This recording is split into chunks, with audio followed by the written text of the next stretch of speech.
The following is a presentation of KBTC Profiles.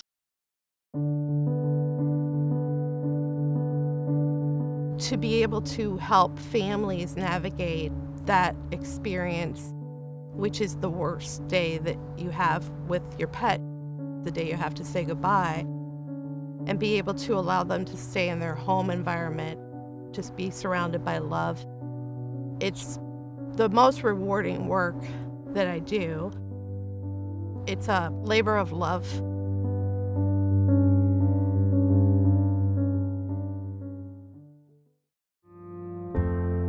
I'm Dr. Suzanne Thomas.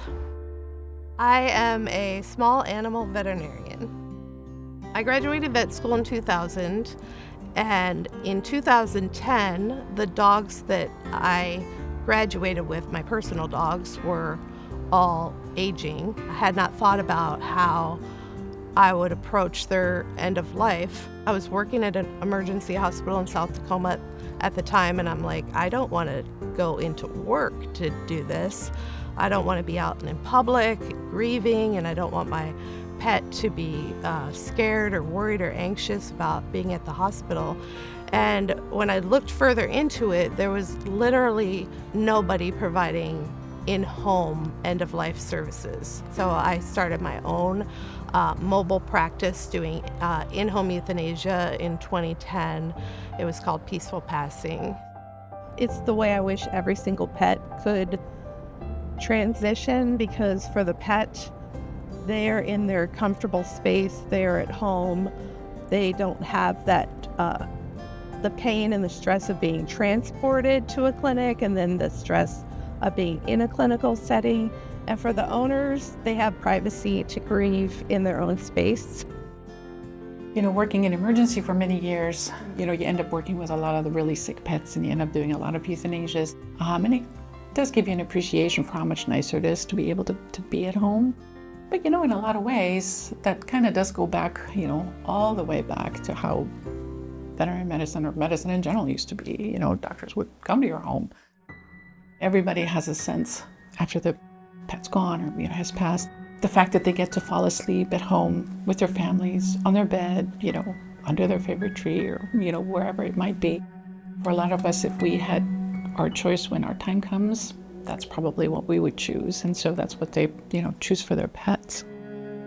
The value of having a doctor that comes to your home for that end-of-life service, it's a blessing, because you're sad, your family's sad, your pet probably knows you're sad, they're not feeling well, and to have to transport them to the clinic is even more stressful.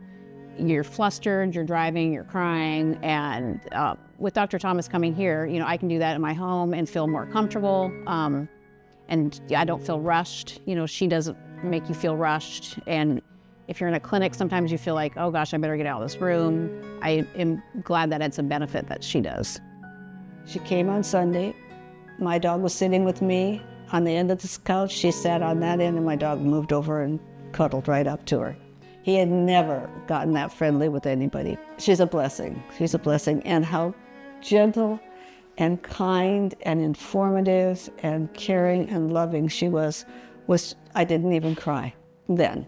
I cry now, and I cried all afternoon beforehand, but it was caring and reassuring, and it was okay. I was ready, he was ready. That's the difference. This was in our home. My daughter got to be there with me, and it was very peaceful. Now, having been a vet for 24 years, I've talked to thousands of clients, and they would say they took them to the vet and they were concerned about quality of life, and the vet would want to take an x-ray or want to try a new medication. But really, if they're concerned about quality of life, then it's time to talk about euthanasia may be the best option. By the time they reach out to me, they've seen enough things where they're concerned, and I just say, yeah, you're right. This is affecting their quality of life. I wish veterinarians would just sort of start that conversation for people when they're coming in and their pet may be 15 or 16, and just let them know that this is an option. Instead of reaching for Dr. Google, reach out to your veterinarian, because we're here to help. and provide knowledge, and we want to help your pet be more comfortable. I wish more veterinarians in the ER and general practices would tell their clients that saying goodbye at home is an option. They may not offer that service, but a lot of my clients find out word of mouth from their friends or their hairdresser or the lady at the grocery store, and their vets aren't telling them, like, when the time comes for this to happen, you have some options. I tell them to reframe that in their head and think of it, this is a gift you're giving this pet because you love them so much. So, yeah. So that's, I try to be as empathetic and compassionate as possible.